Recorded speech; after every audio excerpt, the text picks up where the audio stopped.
We acknowledge and respect the first humans of the unceded land we call San Francisco, the Ramaytush Ohlone. We condemn the genocide of these and other tribes across the Western Hemisphere. We honor their legacy and history, and we support rematriation and sovereignty efforts.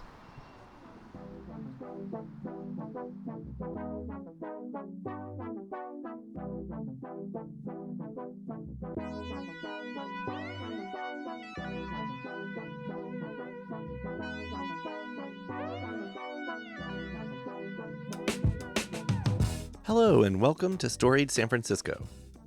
I'm your host, Jeff Hunt. This episode is the first in a short series we'll be doing this month on San Francisco graveyards. Common knowledge tells us that there are two remaining cemeteries in the city.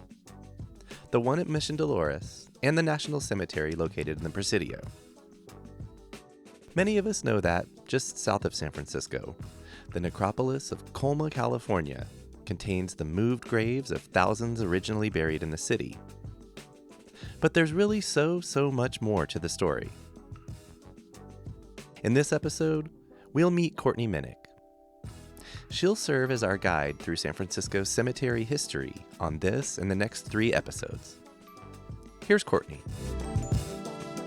We're in is it Lincoln Park Golf Course? Yeah, it's Lincoln Park Golf Course. We're underneath kind of the Calder sculpture and the Legion of Honor cul-de-sac parking weird thing. What is it, like a rotunda or something? That circular area. All that. I mean... Is there a fountain there? I think there might be. Is Legion of Honor going to come up in what we talk Yes. about? Okay, good. So I'll save that for later. But let's talk about Here Lies a Story. I want my listeners to... Oh, well, thank you. So who the heck are you and why are you on this podcast?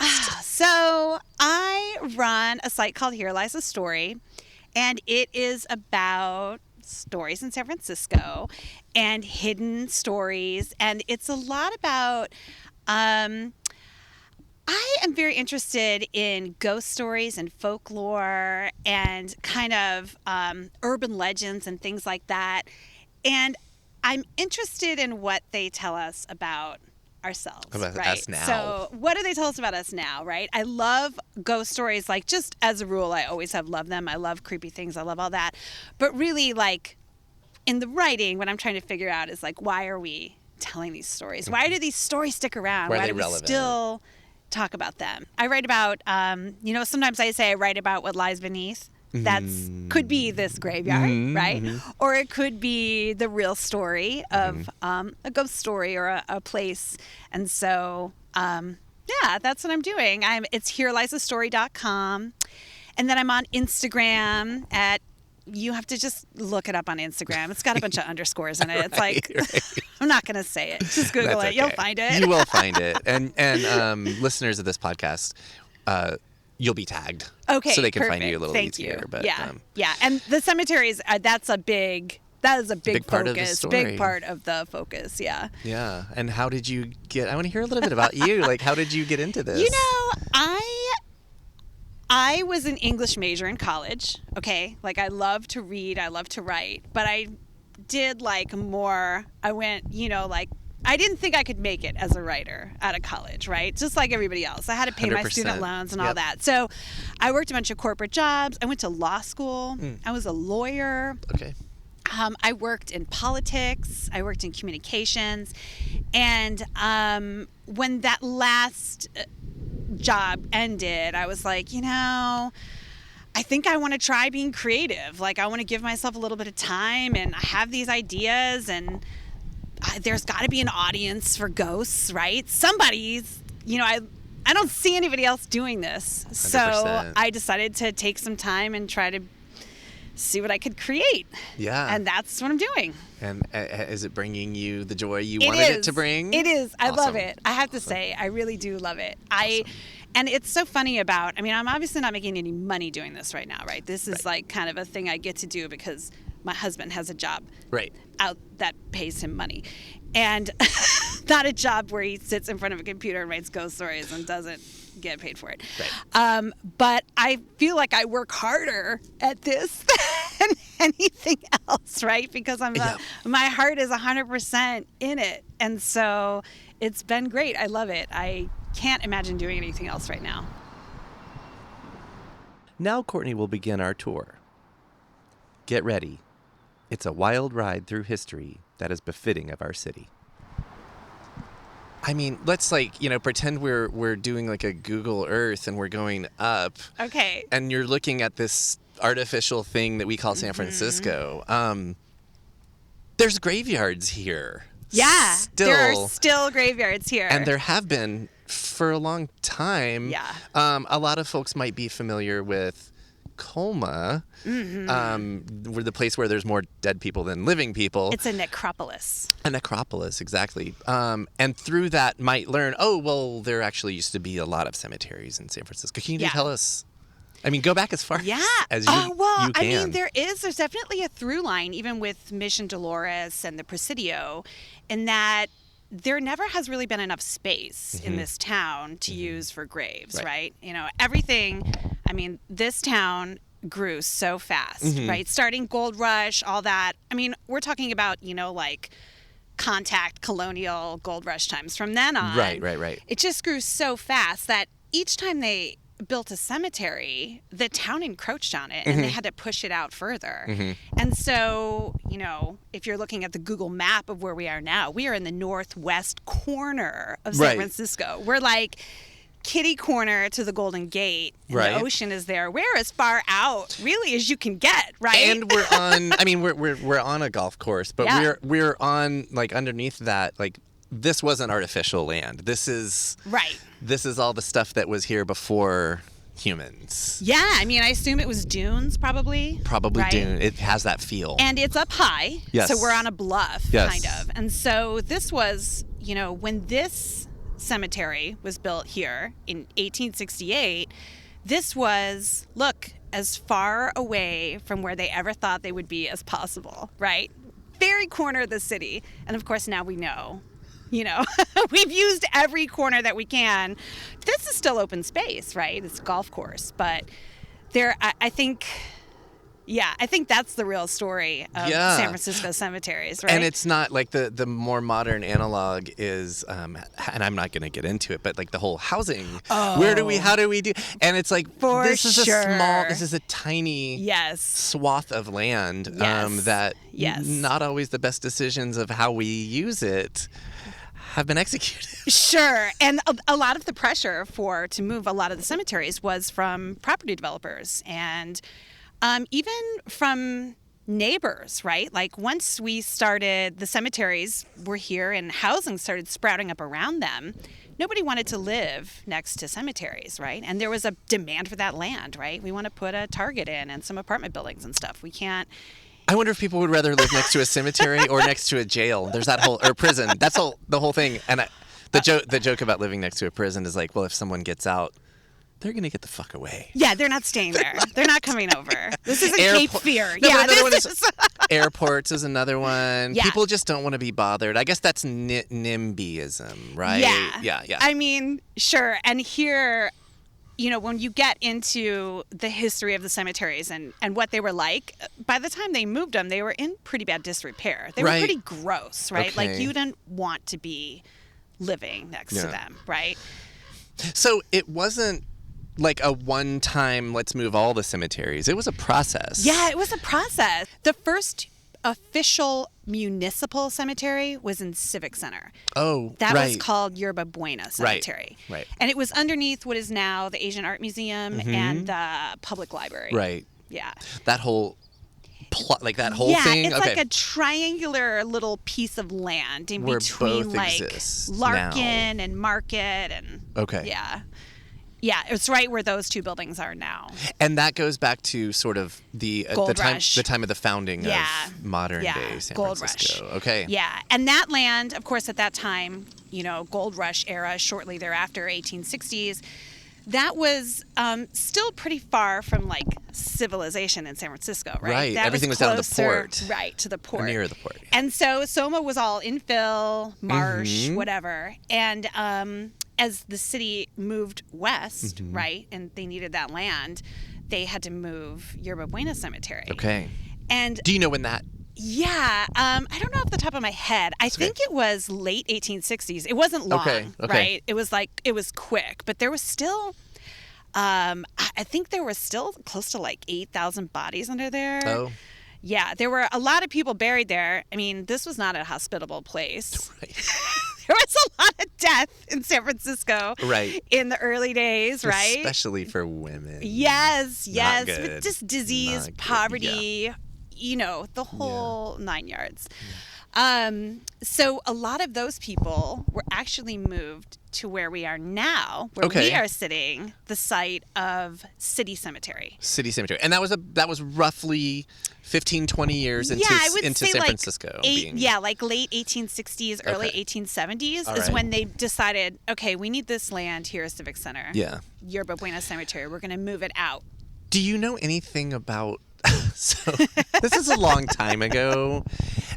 And maybe we haven't advanced our technology of doing things like this that much. But do you know, like, what equipment did they use?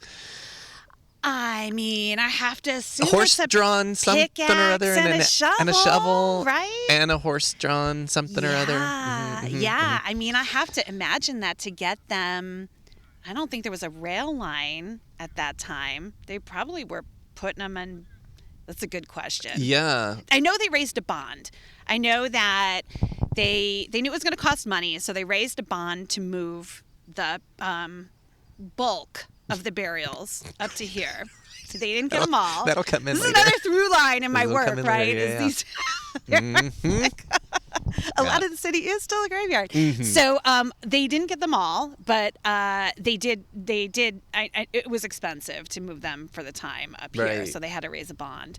Yeah. But I imagine they were on carts. Yeah. Right? Sorry, I just thought of not a pun, but like an associate. Like it was a big undertaking. Dude, my kids are so into puns right now. They would have loved it. Oh, okay. That's good. And my tolerance for them is a little low right now, but totally. It's okay. Sorry, Courtney. I laughed. You're welcome, laughed, Jeff. Courtney. You're welcome, Courtney's children. I laughed. Yeah, no, but seriously, like a big fucking... Because even if there's rails, like that rail infrastructure had to be built, and it had to be built on, on and through undeveloped, hilly, rocky... Sand duny land. Yeah, I mean, they had like trails that were actually like from the indigenous people who lived here. There were a lot of the roads, as I understand it, are based on like trails footpaths that people would use to cut through the hilliest parts of town and stuff like that. But yeah, I think you're talking about horses. Yeah. And, And you said this site was chosen. It was called City Cemetery. Yeah. And the site was chosen because they thought, like, this is as far away as we could We'll never need this land. No. And at the time, it wasn't nice out here. Right. I mean, you look around now, and we have planted these beautiful cypress trees, and you have the Golden Gate, and it's grass and flowers. I think it was just like windswept dunes. On a no ice plant. Golden Gate Park nothing, wasn't here. no. None of it. It was just, I mean, it was the outside lands, right? Right. Yeah. You teased it a little bit. How did that move go? How would you rate it on a scale of 1 to 10? Okay, well, I was trying to remember exactly how many people they found at Civic Center in the ensuing construction projects over the years. Of like the original library, which is now the Asian Art Museum, all that stuff. Okay. I went through the newspaper accounts a couple of years ago when I was writing about it, and it kind of seems like every time, starting in the late 1800s, every time they built something, moved something, paved a road, they found bodies, right, in various states of somewhere going down. You got to go down. Usually. And then they found, like artifacts and things like clothing, coins that had been buried with folks. In there. Okay. But I mean, even up to when they built the Asian Art Museum, they still found something like, I can't remember the numbers. They found a lot of bodies, something like that. Okay.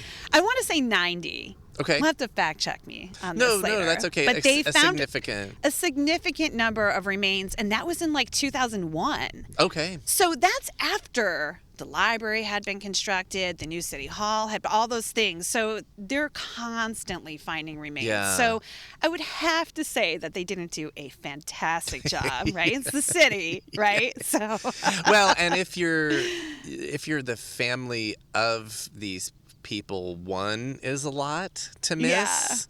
Yeah. So well, it is. And the other thing, Yerba Buena, I think there was probably a lot of indigent people buried there, right? Like, I think it's a public burial ground, so I think there was a lot of people that maybe no one, they didn't have the means to bury them in a private cemetery or, okay.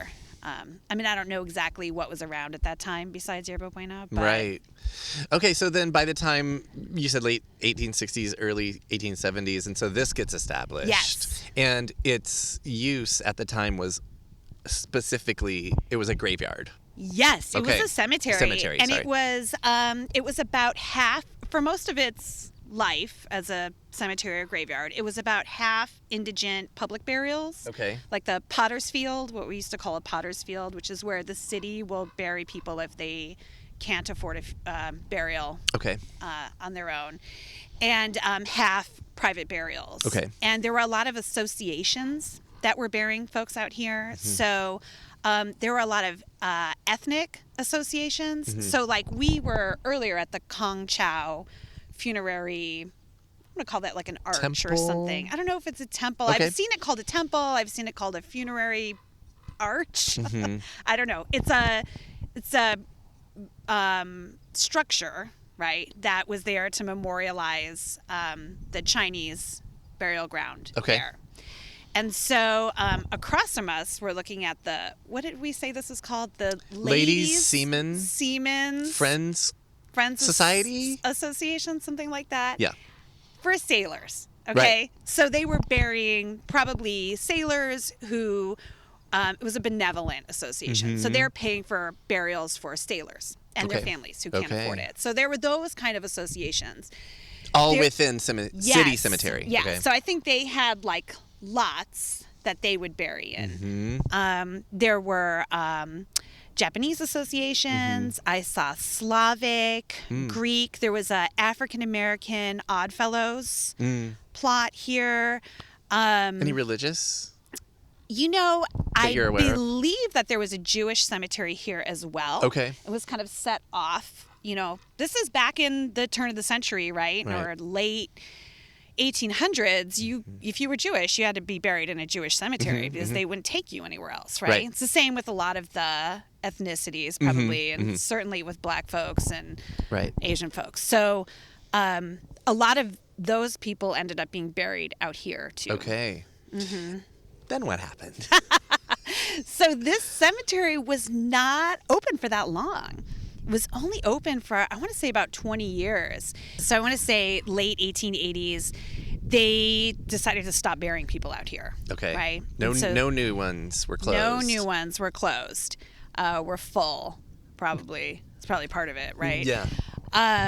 So in 1900, they stopped officially. And in 1910, this was turned into a golf course. Okay. That's the timeline. Okay. And then they had gone to the edge of the world. Yes. So now when it becomes a golf course. Listen, they were supposed to move these people to Colma. That was the original plan. We're going to move them to Colma. We talked about Colma. It had already been established. Yeah. Okay. So they were saying, as part of the plan to convert this piece of land into a golf course or park, was that, well, we have to move the bodies. But do we know now that they didn't do it? I think they just didn't do it at all. At all? Not a single one? I have seen that the Jewish cemetery moved their people. Okay. And they did put out a call in I forget the dates, like towards the end, saying to the associations, come get your dead and move them. But I I haven't seen any evidence that they did. Some of them may have. It's a little Monty Python-ish. Right? Look, get your dead. It's very, yes. I know those are your words, but that's essentially the message. Totally. Come and get them. I mean, okay. It's very San Francisco, that too, right? Yeah. I mean, this is the kind of thing where it's this big idea, right? Like, oh, we're going to turn this into a golf course and the city's modernizing and we're going to change the way we do things. Yeah. And what they did was this is a quote from an archaeologist that I read in the Chronicle. He said they just kicked over the headboards, right? Yeah. So move on, right? They just got rid of the evidence and then look at this great golf course. I'm going to leave it up to you when to bring the movie Poltergeist into this. This is totally Poltergeist. This is Poltergeist Town, right? Yeah. This is my favorite thing. Yeah. It is straight up Poltergeist Town here. Except instead of a kid trying to go to sleep at night during a thunderstorm, it's like someone teeing off on the par 5. Yes. I don't know. Oh my gosh. When we were standing here, I was really hoping that one of these golfers would come up and be like, what are you doing here? So I could be like, well, did you know? The more you know. Just again, to see. The more you know. Because nobody knows. Right. Nobody knows. We'll shift now in terms of both location and history to the cemetery located next to San Francisco's Mission Dolores. So is Mission Dolores, would that be the oldest Western burial? I think so. And when you meet with the folks at Mission Dolores, you can learn more about this. But there was, as I understand it, there are up to 5,000 indigenous people buried underneath Mission Dolores. Right. And of course, that is from colonization, right? People were dying in droves. So that is a cemetery, a graveyard, right? Even unmarked below the marked colonial cemetery, underneath there you have another graveyard. Right. Mission Dolores, Dolores Park, was a Jewish cemetery back in the day, and they moved that. Was that before the earthquake? Do you know the timing of that one? I think so. Yeah. I think that was a pretty old cemetery. Can you touch on any of the history of Mission Dolores? So Mission Dolores was the first Catholic cemetery and is older than Yerba Buena. Because it's the mission, right? And we all know. Well, I don't know if you grew up in California, but I did not. I knew we get California public schools. Which one did you mission make? dioramas. Which diorama did you make? I don't remember. You don't remember? Oh, okay. That's how. That's okay. How I put that shit out of my mind. Yeah, but you made one. Missions. Yeah, I think it's. I want to say it's 6th grade. Yeah. Yeah. Anyway, and ours here is Mission Dolores. Yeah, ours is Mission Dolores, right? And so that was kind of when the Spanish came and colonized California, they did it through a lot of it through the mission system. And so Mission Dolores is the one we have here. The church is still standing, and there is a graveyard on the premises, a churchyard, and that still has markers and graves in it. It's a marked, it's not active. I don't think anybody is being buried there anymore. I think you're right, yeah. But it is still, it's one of the few visible cemeteries in San Francisco, right? Oh, nice. It's here in the Presidio. Yeah. Right. Yeah, so you'll often hear people say, well, there's only 2 cemeteries in San Francisco, which is kind of accurate. 2 visible cemeteries. Yeah. Yeah. And until we dig further. Right. It depends on, yeah. It depends on how literal you want to be, right? Right. So Mission Dolores, I don't know. That's the last cemetery on my research list, and I haven't gotten to it yet. But that's okay. Do you know who, like the idea of who would be buried there? There are some kind of famous people buried there. San Francisco famous, San Francisco famous, like Gold Rush famous, and I think infamous, actually. Probably. I think there are a couple of kind of infamous, intertwined. storied characters buried there. Yeah. I also understand that underneath the mission and the cemetery, there are 5,000 indigenous people buried who were, of course, victims of Spanish conquest, right? Indentured. Enslaved, caught diseases, worked to death, the whole trifecta of forced labor, brainwashing, Spanish Spanish imperialism in California. Good old Catholic Church. As far as, yeah. So as far as what's on site at Mission Dolores, it's not just the cemetery that's visible there. There is an invisible cemetery underneath. Okay. Which are underneath the Mission Dolores. Yes. Okay. As I understand like a crypt they're under or the church. I doubt it. Not even Honestly, that formal. I bet you it's a mass grave. Yeah. And you can. Because that's where the indigenous folks are. Yeah, because they didn't. I don't think they that's were not a crypt. giving them individual graves with markers. That doesn't. Yeah. That doesn't sound like something the Spanish would have done. So now I'm slandering the Spanish. So I think. That's okay. It is. There is kind of an invisible cemetery there as well. Yeah. And then Dolores Park, which is across the street from Mission Dolores on the other side, that used to be a Jewish cemetery. Okay. A very large Jewish cemetery. And as I understand they have all been moved out to Colma. Successfully. So, Amazing. yeah, because I think the Jewish temple was in charge of it, or the Federation, or whoever did it. It was the people were taking care of their own. That's it for part 1. In part 2, we'll meet Old Mission Dolores curator Andy Galvan and literally walk around the graveyard at the mission. Check back next Tuesday for that.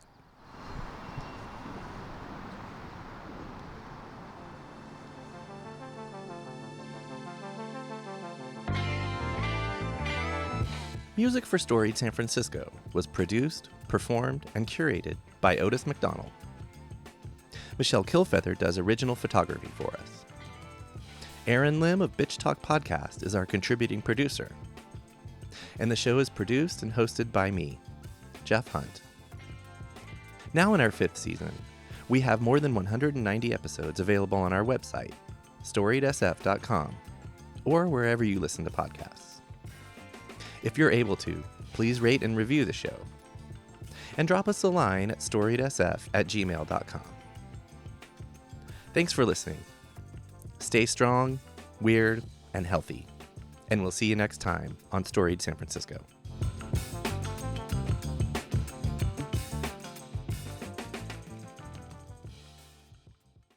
This podcast is a proud member of the BFF.FM podcast network. Learn more at podcast.bff.fm. BFF.FM, best frequencies forever.